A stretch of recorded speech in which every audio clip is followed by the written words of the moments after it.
नमस्कार, city week news देख रहे हैं आप और मैं हूं आपके साथ साक्षी सोनी। कहते हैं ना कि मदद करना महंगा पड़ जाता है, उसी बात का एक उदाहरण आप इस व्यक्ति को देख सकते हैं। इस व्यक्ति ने भी एक महिला की मदद की थी और वो महिला की मदद करने की वजह से आज ये व्यक्ति इस हालत के अंदर यहाँ हॉस्पिटल के बेड के ऊपर पड़े हुए हैं। आपको बता देते हैं कि आखिरकार मामला क्या है, लेकिन उससे पहले ये भी बता देती हूँ कि 3 MC जो है DSP और SHO के नाम के ऊपर रिश्वत मांग रहे हैं। ये बड़े आरोप लग रहे हैं। आखिरकार ये बड़े आरोप क्यों लग रहे हैं, इसके बारे में भी अभी ये व्यक्ति खुलासा करने वाले हैं। लेकिन सबसे पहले घटना से रूबरू करवाते हैं कि आखिरकार हुआ क्या था।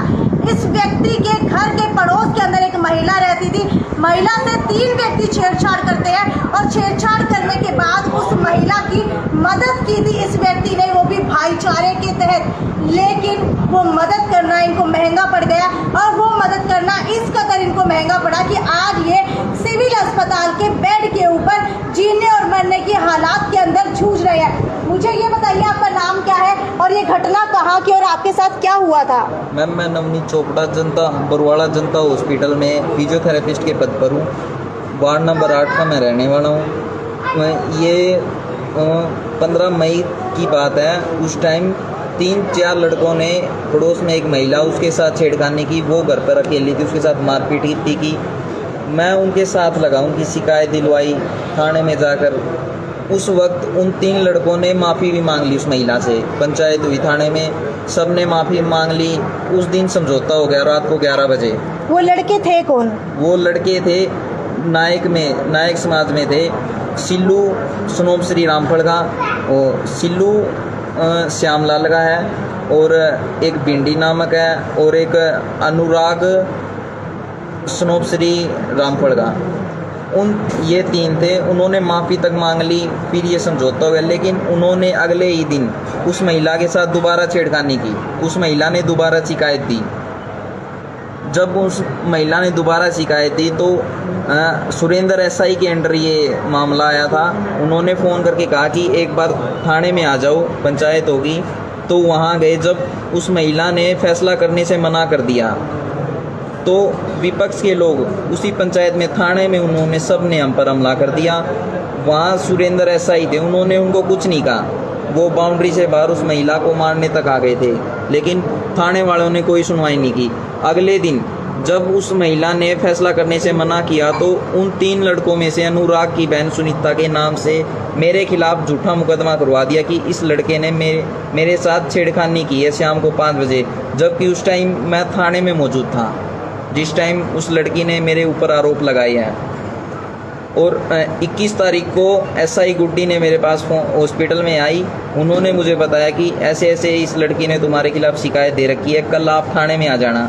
तो अगले दिन जैसे ही थाने में गए तो वहाँ विपक्षी लोग भी मौजूद थे। पंचायत हुई, वहाँ पंचायत के लोगों ने ये साफ कर दिया कि इस लड़के की कोई गलती नहीं है। इस लड़के का नाम तो इसलिए है कि ये उनके साथ आता है। और फिर पंचायत वालों ने 3 दिन का टाइम मांग लिया कि 3 दिन आप हमें दे दीजिए, उसके बाद या तो फैसला हो जाए या आप कार्रवाई कर दीजिए।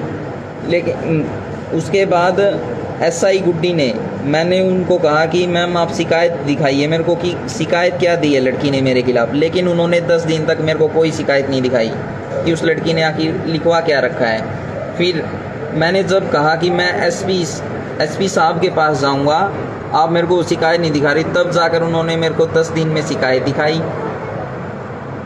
फिर पंचायत में फैसला हो गया कि इस लड़की की कोई गलती नहीं है। फिर पंचायत वाले बोले कि दोनों पक्ष जाकर अपनी अपनी शिकायत वापस ले लेना। लेकिन जब शिकायत लेने दोनों पक्ष पहुंचे तो MCओ ने पैसे की डिमांड की। कालू MC, राहुल MC और धर्म MC, इन तीनों ने थाने के बाहर बैठे थे। सभी ये कौन से एरिया के MC हैं? धर्म सिंह है वार्ड नंबर 7 का, राहुल है वार्ड नंबर 4 का, और कालू है वार्ड नंबर 6 का। ठीक है। इन तीनों MCओ ने डिमांड की कि SHO और IU मैडम के तो लगेंगे 20 से 25 हज़ार रुपये, और DSP साहब रह गए अलग। सारा ये मान के चलो कि 1 लाख में तुम्हारा मामला फारिग करवा देंगे। लेकिन हमने कहा कि जब हमारी गलती नहीं है तो हम पैसे किस लिए दें। तो उन्होंने कहा अगर पैसे नहीं दोगे तो DSP साहब मामला खारिज नहीं करेंगे। जब हमने पैसे नहीं दिए तो हमें जेल में जाना पड़ा। मैं 6 दिन जेल के अंदर रह के आया हूँ। उसके बाद अभी 1 हफ्ते पहले यहाँ रविदास सभा के प्रधान उप प्रधान सभी समाज के बंदे इकट्ठे हुए थे। तो मैंने वहाँ जाकर अपनी प्रॉब्लम बताई कि मेरे साथ ऐसे ऐसे गलत हुआ है। इन एमसीओ ने मेरे खिलाफ ये ऐसे झूठा मुकदमा करवाया है और पुलिस प्रशासन कोई कार्रवाई नहीं कर रही है। तो वहाँ जाकर मैंने अपना पक्ष रखा।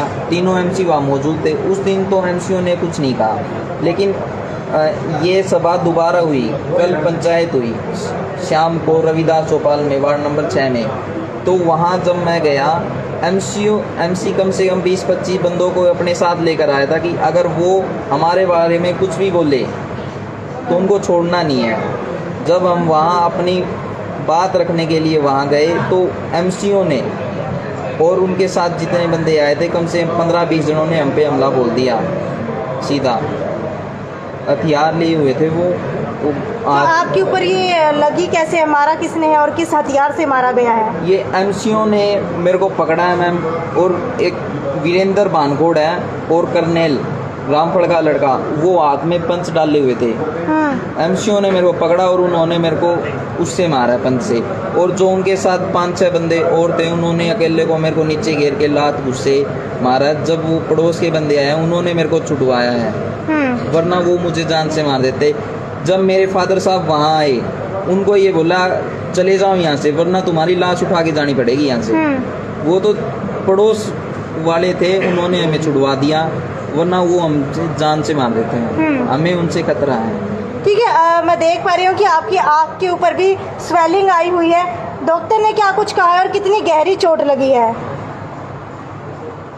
डॉक्टर ने कहा अभी एक्सरे वगैरह होना बाकी है, सीटी स्कैन अभी हुआ नहीं है कि यहाँ हॉस्पिटल में बहुत ज़्यादा भीड़ लगी है। तो अभी कोई रिपोर्ट नहीं हुई है, बस मेडिकल बना कि अंदर तक डीपली कट आया है। उसकी फोटो वगैरह जो MLR कटी है उसमें मेडिकल में दे रखा है। ठीक है, ठीक है। क्या आप लोगों के पास कोई फोटोज़ या वीडियोज़ आप मुझे एक बार दिखाएंगे? फिर ये उनके परिजन, उनके भाई मेरे साथ यहाँ पर मौजूद है।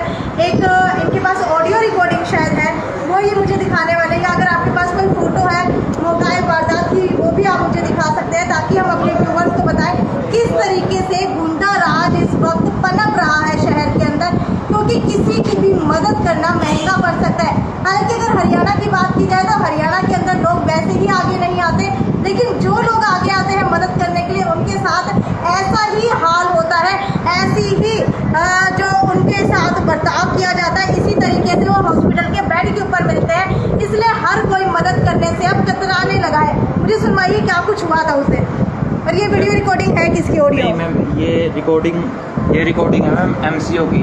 एमसी इसमें स्पष्ट कह रहे हैं कि भाई डीएसपी हमने खुद बुला के ये कह देता है कि बता धर्म सिंह इसके कितने दिलागा। मतलब कि भाई उनकी डीएसपी एसएचओ और आईओ से सबसे मतलब मिली भगत है, और उनकी सबसे साठगांठ है। झूठे केस दर्ज करवाते हैं और फिर पैसे की डिमांड करते हैं। भाई रिश्वत लेने के चक्कर के अंदर एक गरीब आदमी जाए तो जाए कहाँ? कितने प्रतिशत लगता है रिश्वत का मामला है?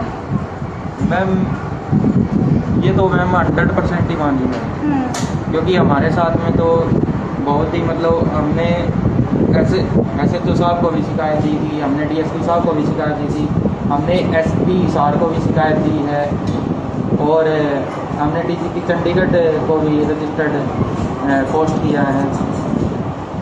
गृह मंत्री माननीय अनिल विज को भी हमने स्पीड पोस्ट करवाई है, शिकायत दी है माननीय मुख्यमंत्री। अच्छा, मुझे ये बताइए कि आज के ज़माने में मदद करने पर आपके भाई का ये हाल हो चुका है, क्या कोई और व्यक्ति किसी महिला की या किसी की भी मदद करने के लिए सामने आएगा? नहीं मैम, सामने नहीं आएगा मैम, क्योंकि ये देख रहे हैं मैम, आप लोग इसको देख रहे हैं मैम, बिल्कुल झूठा बसा दिया है इसको, बस एक साथ देने के लिए कि भाई इसने एक महिला का साथ दिया है कि भाई उसके साथ में जो गलत हो रहा था उसके खिलाफ खड़े हुए हैं। आपको ये भी बता देती हूँ कि इस व्यक्ति के ऊपर, जी हाँ, इन व्यक्ति के ऊपर केस किसने किया है? जिस महिला की मदद की गई थी उन्हीं की बहन ने इनके ऊपर झूठा केस करवाया है।